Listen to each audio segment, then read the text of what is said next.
Okay, let's get started. Hey everyone, this is my first live stream. My name is Shiny Pokemon Incorporated, and this is going to be my first live stream and my first review of One Piece. One Piece is one of my favorite manga series of all time, and I love Eiichiro Oda so much. His work is amazing, and I figured might as well do this. Might as well record myself, give my reviews, and see how it goes. So here we go. Today we're going to be reviewing the most recent chapter that came out, chapter 994, and it's titled My Bible. So to start out, the cover page. To start with the cover page, we finally see the reunification between Lola, Chiffon, Pound, and Bege. And this is the ending we all kind of assumed was going to happen ever since Oda revealed that Pound survived his encounter with Oven back in chapter 979. So, not that big of a surprise. And disregarding whether it was narratively a good idea to bring Pound back, the cover itself is still pretty good. It's very well drawn, and in typical Oda style, everyone's faces convey their emotions perfectly. The tears of joy on Pound's face as he finally gets to see his twin daughters after all these years, as well as the complete and total shock on Chiffon, Pound, and Bege's face is amazing. A small detail I noticed, in fact, is that Pez is the only one that doesn't show surprise.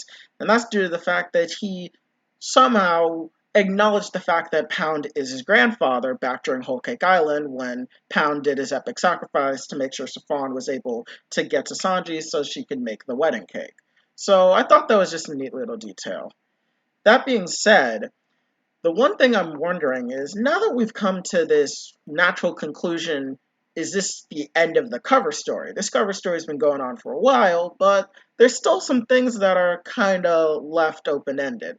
We know that the Germ Pirates, the Marines, and the Tontatas are all in the area, and I don't know if Oda just wants to leave that cliffhanger there. Like, the Germ Pirates are currently running amok through Dressrosa, the Marines are looking for the Fire Tank Pirates, and the Tontatas just got back, presumably from Reverie. So I don't know what he wants to do. Usually, the cover stories they end with some type of resolution that ties back into a plot point that we'll see later on. So I wonder how this cover story is going to be. Is it just going to end like this, or maybe we're going to see more of the Tontatas, the Germ Pirates, Marines, as well as future interactions with the Fire Tank Pirates? We'll really just have to wait and see. Oda usually surprises us. Moving on to the chapter itself, we start out with seeing Page One back in his human form, basically fully recovered from Luffy's elephant gun from the last chapter. Some fans thought that Page One was down for the count, and well, that's just completely false. Page One seems to be perfectly fine, and he says mostly that the elephant gun just loosened his jaw. The unofficial translation said that he nearly dislocated the jaw, but here it just says he merely nearly loosened it. So, didn't seem like Page One took all that much damage. Ulti, on the other hand, was down for a little bit longer, and Page One calls some doctors over, but before the doctors really do anything of note, Ulti's back up on her feet, and she is pissed. Once again, Ulti's personality shines thoroughly throughout this chapter, first with her interactions with Page One, playing the overbearing but lovey-dovey older sister that's like, Pepe, I was so hurt. Aren't you worried about me? And Page One is just like, oh god, not again. But then we also get to see her snarky side where she's furious about the fact that Yamato attacked her and mocks Yamato's attack, calling the Thunder Bagua a blunder Bagua, being very annoyed at the fact that Yamato dare use the signature attack of her master Kaido. This just shows to me that Ulti's remarks stay top tier. She's once again, ever since she first appeared, her remarks have been the best, and this chapter is no different. Once again, showing that Ulti is probably one of the best new characters we've gotten in this arc as a whole. It's also one thing to note is the fact that the pleasures note that the dinosaur Zoans are very tough. The fact that Ulti and Page One are back up on their feet so soon after their encounter with Luffy surprised them as well as I can imagine several friends. And I think this is Oda's way of telling us that the Flying Six and by extension the All Stars are not gonna be any pushovers. I think he's really gonna give these characters full fledged fights as well as show that they have a role to serve in the plot moving forward, and we're not done seeing them just yet. So I'm really interested in to see where Oda's going to take not just Ulti and Page 1, but Black Maria, Who's Who, Sasaki, Diaz Drake, Jack, Queen, and King himself. So that I'm really interested to see. Moving on, we see that the rest of the Scabbards and Law have made it to the rear of Onigashima safely. Something I caught was Raizo calling Law's abilities Jutsu. And that's actually a subtle reference to the fact that to the citizens of Wano, devil fruit powers are not tied to their fruits per se. Like, ever since Kinemon was introduced back in Punk Hazard, most Wano citizens believe their devil fruit powers are some form of witchcraft or some form of technique, and not necessarily powers that are tied to a fruit. So Raizo calling Law's Appi Appi no Mi powers Jutsu is just a subtle reference to that fact. But right after the Scabbards all land on Onigashima, we see that Nekomamushi, Marco, and Izo all arrive at the same time. Now, I'm personally happy about this development because I was a little bit afraid that Oda was going to drag out how long it was going to take Marco and the rest of them to get to Onigashima, but I'm happy to see that, nope, he just, as soon as he introduces them, 2 chapters later, bam, they're there, they've reunited with the Scabbards, and they're ready to kick some ass. So I'm really excited to see that. I was especially happy with seeing Izo and Kiku finally reunite. It's been more than 20 years since the two siblings have seen each other, and it shows. Kiku is in tears at finally seeing her older brother again, and Izo is very proud to see Kiku has become a great samurai. Remember, the last time that Izo and Kiku saw each other was when Izo chased after Oden when he tried to climb onto Whitebeard's ship, and that was more than 20 years ago. So it's good to see the siblings finally reunite.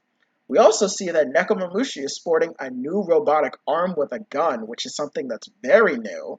He must have picked it up sometime between meeting with Marco on Sphinx Island back in chapter 909, and either picking up Izo or making their way back from picking up Izo on their way to Wano. Either way, robotic arm looks badass as hell, and I'm really interested to see how Neko's going to incorporate it to his fighting style, especially because he fights using a staff, so I wonder how this gun is going to incorporate that. Hell, maybe he'll use the gun to shoot out Electro. I mean, it would be an interesting way to show off the Mink's powers without it being redundant, but who knows? Last thing I want to touch about this scene is Marco. Marco references that he saw a shadow in the ocean on his way over there. Now, odds are this is most likely Parasparrow, who we saw last chapter was climbing up the water, successfully climbed up the waterfall on his Candy Sea Slug and was making his way to Onigashima.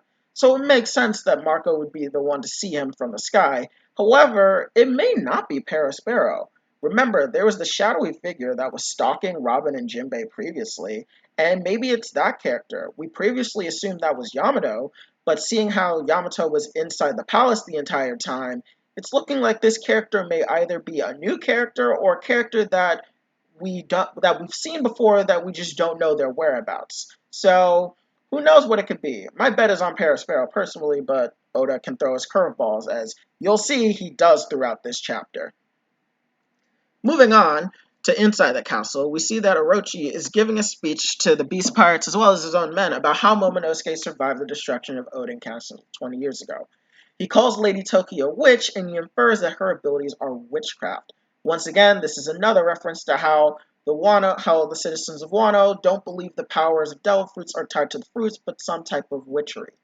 That's a little interesting coming from Orochi, though, because he's in league with Kaido that produces artificial devil fruits. And he himself has a power from a devil fruit that he knows comes from the fruit and is not some form of witchcraft. So I wonder if this is just to play up some form of propaganda amongst the Wano citizens. But then again, the Beast Pirates are there, and most of them are pirates from outside of Wano, so they know what devil fruits are. So maybe it's just a habit, but I do like how Oda tries to at least keep some internal consistency about how Wano citizens view devil fruits compared to the rest of the world. We also get to see during this time Jinbei, Robin, Hyogoro, and several other of the samurais and minks that infiltrated the palace in their disguises, and they're ready to strike anytime soon. I thought it was really interesting, though, is that while Orochi was giving his speech, some of the samurai try to play off of something that Kyoshiro had done earlier on in the series, is that they try to say, "Oh, Kozuki Odin's bloodline is dead. You could just get any kid with a top knot. Orochi's kind of crazy, which is something that Kyoshiro did when he made fun of Orochi for believing in Lady Toki's prophecy. The funny part about that is that we then learned that Kyoshiro is Denjiro, and he completely believed in Lady Toki's prophecy, and he was only doing this to sow disillusion within Orochi's ranks. And it seems that the samurai seem to be doing the same thing. So it's a little interesting to see that that little thing is still developing to this day, and maybe this is to add to the confusion for when the fighting officially starts that, oh god, time travel is real. Oh god, we're being attacked. What is happening? So that'll be really interesting to see. I loved Robin and Jinbei's banter during this chapter. Robin saying that she wanted to tear Momonosuke's eyes out while also internally screaming about how she wants to save him was really well done. And Jinbei is just being a goofball, which is really good to see considering the fact that most people assumed Jinbei was going to be far too serious and that he wasn't going to fit with the crew dynamic in any way. But it's looking like, nope, Jinbei is doing just fine. He's fully integrated himself with the crew, and he's doing pretty well as a goofball. And that just shows right there that Oda is really good at showing different sides of characters, and that he'll continue showing different sides of many different characters that we assumed are a bit one-dimensional. The next thing we see is that Bao Huang has informed Kaido that Big Mom is on her way to the stage. This is something that's interesting to me because how does Bao Huang know that Big Mom is on her way to the stage? The last time we saw Beast Virus correspond with Big Mom, she was still in the dressing room talking to her children. But now she says he's on her way. Does that mean Bao Huang saw Big Mom chasing Nami, Carrot, and Shinobu? And if that's the case, why didn't she tell Kaido? Or did she not see them? They are in disguises, so maybe she assumed Big Mom was just terrorizing some random beast pirates, which wouldn't be too uncommon considering when we first saw Kaido see the news about Doflamingo's defeat, he did attack his own subordinates, and from the banter that we saw earlier during the Fire Festival, fighting amongst the beast pirates isn't something new. However, it is a little weird that Bao Huang didn't notice the three screaming women as a Yonko runs straight after them, but we'll inevitably see the outcome of that. Big Mom is probably going to burst in after them in a huge rage trying to get Zeus back, but who knows how Oda's going to handle that situation. But I did think it was a little interesting that we know the status of Big Mom, but some of the people do not know who is around Big Mom. And the last part of the scene is that we see that Kaido and the All-Stars are going to use Momonosuke's execution to announce something called the new Onigashima Project. Now, this is the first time we've ever heard of this project, and I have no idea what this could potentially be. Is this something that he planned alongside Big Mom when they solidified their alliance, or is this something Kaido's been thinking about for a while? Of the three Yonko that we know are going after the One Piece, Kaido's goals and ways to obtain it have been the most lackluster in terms of getting fleshed out details. For Big Mom, we know that she wants the Giants to use their power alongside her already formidable pirate crew together to rule the world, and that's how she becomes the Pirate King. For Blackbeard, we know he's trying to get strong assets from around the world, and we also know that he's a bit of a historian himself, so he probably is also searching for historical artifacts to lead him to the One Piece. Kaido, on the other hand, we know he was interested on what Odin knew about Laugh Tale, but besides that, we don't know anything else. We know he wants to start a great war, but we don't know how that ties into his desire to become Pirate King. So maybe this new Onigashima project will be one of the first steps into us seeing how Kaido wants to become Pirate King.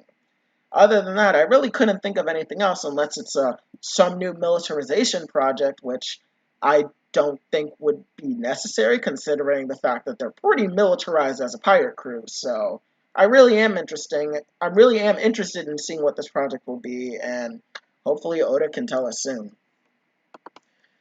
Finally, we come to the biggest part of the chapter, and that's Yamato and Luffy. Previously, when we last saw the two, it was when Yamato rescued Luffy from Page 1 and Ulti, and it seemed like the two of them were gonna get off on pretty good terms. The fact that Yamato had said, "I'm not here to hurt you, I just want to talk to you, I've been waiting for so long," and Luffy's like, "Oh yeah, I can tell you can't fight me because I can tell you don't want to fight me, you don't seem to have that intention," implied that the two of them were going to start talking immediately. But here we see, oh, they're fighting. And it looks like it's because Luffy doesn't want to waste any time. He wants to get serious, he wants to beat up the Beast Pirates, and he wants to get all the way to Kaido so he can defeat him and open the doors to Wano. But Yamato wants to stop Luffy because he needs to talk to him about something. And their fight ensues. Their fight is actually pretty intense and is a bit of a stalemate. We see Luffy try to use Ryo, and we see Yamato counter that, and it creates a massive explosion, which by the time page 1 comes by to assess the situation, the two of them have vanished completely.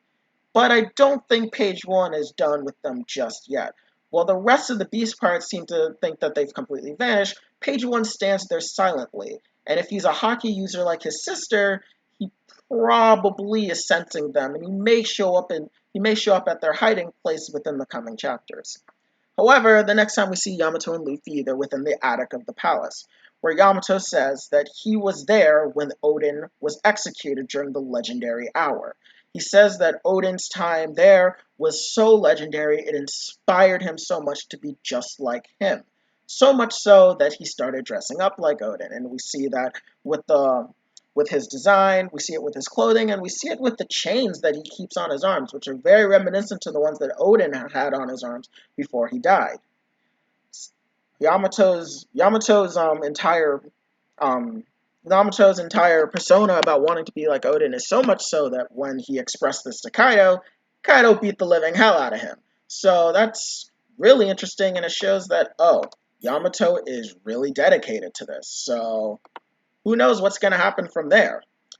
What else we see is that Yamato has Oden's journal. Now, this, in my opinion, is one of the biggest things that's been revealed so far in the arc.